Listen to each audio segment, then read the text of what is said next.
Hello everyone, welcome to the digital bull. आज हम Nifty 50 और बैंक निफ्टी का डिटेल एनालिसिस करेंगे कल के मार्केट के लिए। तो कल मार्केट में क्या हो सकता है, मार्केट के क्या सेंटिमेंट्स हैं, ये सब कुछ हम इस वीडियो में देखेंगे। तो प्लीज़ वीडियो को पूरा देखें और मार्केट सेंटिमेंट समझने की कोशिश करें।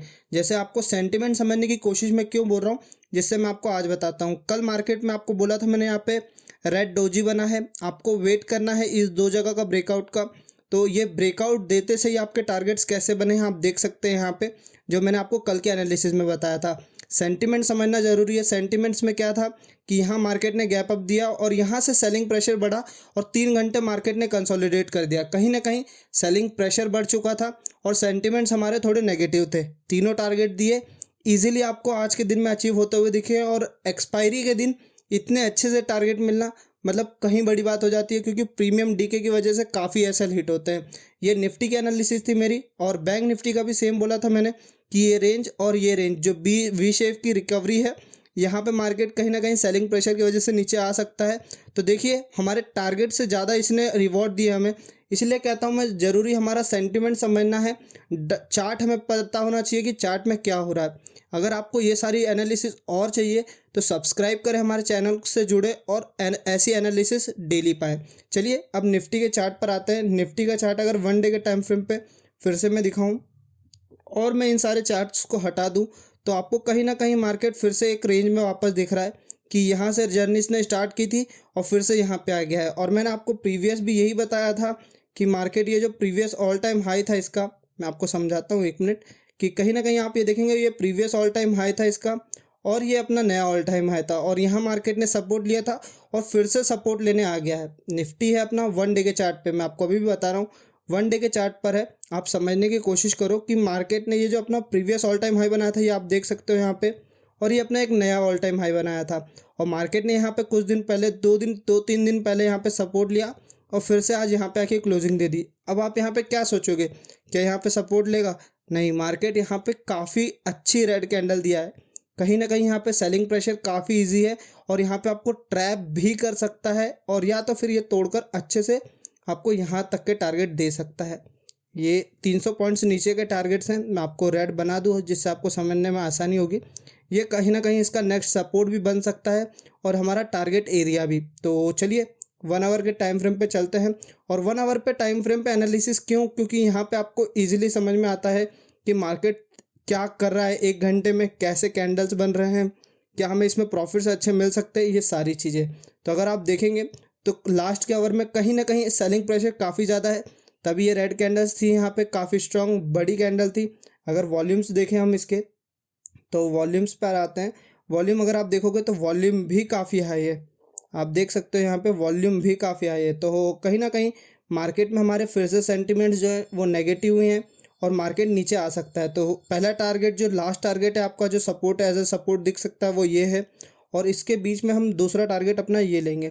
फ्राइडे के दिन मार्केट में अगर ये सपोर्ट ब्रेक होता है, जो अपना प्रीवियस ऑल टाइम हाई का सपोर्ट था, ये अगर ब्रेक होता है तो आप सिंपली अपने ये 2 टारगेट इजीली अचीव कर सकते हो और मार्केट इसी डायरेक्शन में आता हुआ दिखेगा। या फिर कल के दिन में क्या हो सकता है, कल मार्केट एक छोटा सा रिटेस्ट करे, क्योंकि जैसे अगर आप देखेंगे यहाँ पे मार्केट अगर गिर भी रहा था तो लोअर लो लोअर हाई लोअर लो लोअर हाई लोअर लो लोअर हाई बनाता हुआ नीचे आया था, और फिर इसने एक यहाँ पे नेकलाइन तक गया मार्केट, और ये चीज़ें हुई हैं। तो अब मार्केट क्या करेगा, यहाँ से थोड़ा सा बाउंस बैक करेगा यहाँ तक और फिर एक शार्प रैली के साथ नीचे गिरेगा। ये कुछ निफ्टी की एनालिसिस थी जो आपको वन आवर के टाइम फ्रेम पे दिए मैंने। आपको 15 मिनट के टाइम फ्रेम पे भी अगर आप देखोगे तो सेम चीज़ है, लेकिन आपको समझने में काफ़ी दिक्कत होगी क्योंकि कैंडल्स काफ़ी सारे हो जाते हैं और आप आइडेंटिफाई नहीं कर पाओगे कि क्या चार्ट पैटर्न बन रहा है। अभी आप देखोगे यहाँ पे, तो यहाँ पे आपको डबल बॉटम लगने वाला है कि हाँ, लेकिन इसकी कंफर्मेशन के लिए हमें यहाँ तक की रिकवरी चाहिए।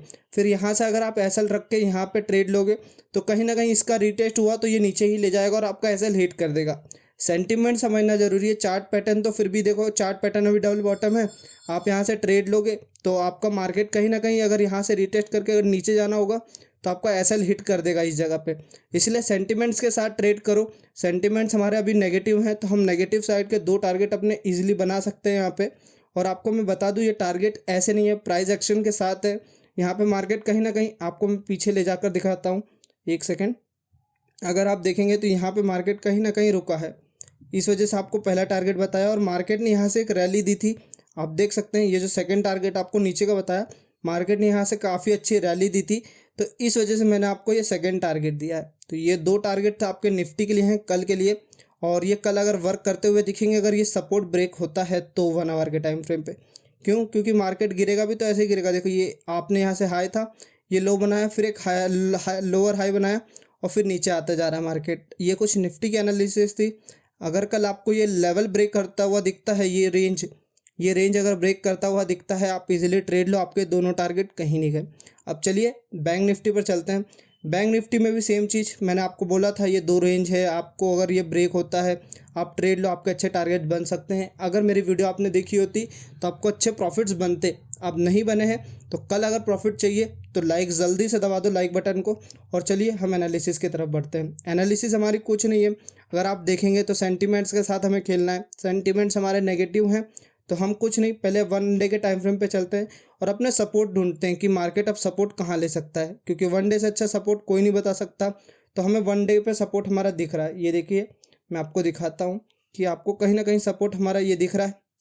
आप देख सकते हैं मार्केट ने यहाँ पे 1 2 3 4 5 6 7 8 सपोर्ट रेजिस्टेंस यहाँ पे 8 दिन तक लिया है मार्केट ने। तो कहीं ना कहीं ये हमारा सपोर्ट एरिया है। इसके ब्रेक होने पर नीचे के टारगेट्स इजीली लेना है, या फिर हमें कल के दिन वेट करना है, या अच्छे कैंडल्स का वेट करना है जो 1 आवर पे हमें बनता हुआ दिखे। तो 1 आवर के टाइम फ्रेम पे चलते हैं और 1 आवर के टाइम फ्रेम पे आप देख सकते हैं क्लियर आपको कि कितना सपोर्ट रेजिस्टेंस यहाँ पे दिखेगा। सपोर्ट है अभी भी, और ये फिर यहाँ पे रेजिस्टेंस आप देख सकते हैं। तो कैसे एनालिसिस करनी है हमारी, जस्ट हमें वेट करना है कि ये लेवल ब्रेक होता है हमारा तो हम नीचे की ये टारगेट अपना ले लें। पहला टारगेट जस्ट सिंपली कुछ भी नहीं करना है, ये ब्रेक हुआ, थोड़ा सा देखो वॉल्यूम हाई है या नहीं है। वॉल्यूम अभी मैं आपको दिखाऊं बैंक निफ्टी में, तो बैंक निफ्टी में काफ़ी अच्छे वॉल्यूम्स बनते हुए दिखे होंगे हमें। आप देख सकते हैं यहाँ पे वॉल्यूम कितना अच्छा है, तो ये वॉल्यूम है। अगर ये ब्रेक करता है इसी वॉल्यूम के साथ तो आप सिंपली अपने टारगेट्स बनाओ और नीचे के अपना पहला टारगेट अचीव करो। दूसरा टारगेट क्या होगा, अगर मार्केट में देखें तो दूसरा टारगेट आज आप नहीं ले सकते। आपको मैं बोल दूं इसके बीच में एक टारगेट अपना बना लो जहाँ पे आपने आधी क्वांटिटी हटा देना। अब मैंने ऐसा क्यों बोला आपको, क्योंकि कहीं ना कहीं 43,000 मार्केट आ जाएगा। ये राउंड फिगर नंबर है, यहाँ पे मार्केट काफ़ी ज़्यादा साइडवेज हो जाएगा। क्यों? क्योंकि सेलिंग प्रेशर और बाइंग प्रेशर इस लेवल पे दोनों तरफ बहुत ज़्यादा होगा। अगर ये टूटा तो फिर मार्केट कुछ नहीं होगा, सीधा मार्केट यहाँ तक आता हुआ दिखेगा आपको 600 तक, क्योंकि यहाँ पे कहीं ना कहीं बहुत लोगों ने सेलिंग करके रखी होगी। वो पोजीशंस कटेगी, नई एंट्री होगी अपनी सेलिंग की तरफ, तो अपना मार्केट नीचे आ सकता है। ये कुछ एनालिसिस थी बैंक निफ्टी की। ऊपर के टारगेट्स तो अभी भी मैं कह रहा हूँ अवॉइड करो। मार्केट अगर यहाँ तक ऊपर भी आता है तो अगर आप जो उसमें ले लोगे तो आपका लॉस हो सकता है, क्योंकि ये एक रीटेस्ट होगा, ना कि वापस एक बुल रैली। सेंटिमेंट्स हमारे नेगेटिव है, हमें सेंटिमेंट्स के साइड से ट्रेड करना है। तो बैंक निफ्टी के सेंटिमेंट्स हमें यही बता रहे हैं कि नेगेटिव है मार्केट, नेगेटिव हो सकता है, मार्केट डाउन जा सकता है। तो ये कुछ बैंक निफ्टी और निफ्टी की एनालिसिस थी। टारगेट्स आप नोट कर लीजिए जिससे आपको ट्रेड करने में आसानी होगी, और एक बार सेंटिमेंट्स और समझे, अपनी तरफ से समझे, आपको जो अच्छा लगता है आप उससे समझे और आपको इससे प्रॉफिट होगा। क्यों? क्योंकि आप ऐसे किसी की भी एनालिसिस कॉपी करके आप नहीं सीख सकते। आपको खुद का पैटर्न ढूंढना पड़ेगा कि आप कैसे एनालिसिस करके चार्ट अपना एनालिसिस करके प्रॉफिट कमा सकते हैं। ये कुछ निफ्टी बैंक निफ्टी की एनालिसिस थी। पसंद आई है लाइक करिए, और अच्छा लगा और ऐसे एनालिसिस चाहिए तो सब्सक्राइब ज़रूर करें। Thank you for the watching guys.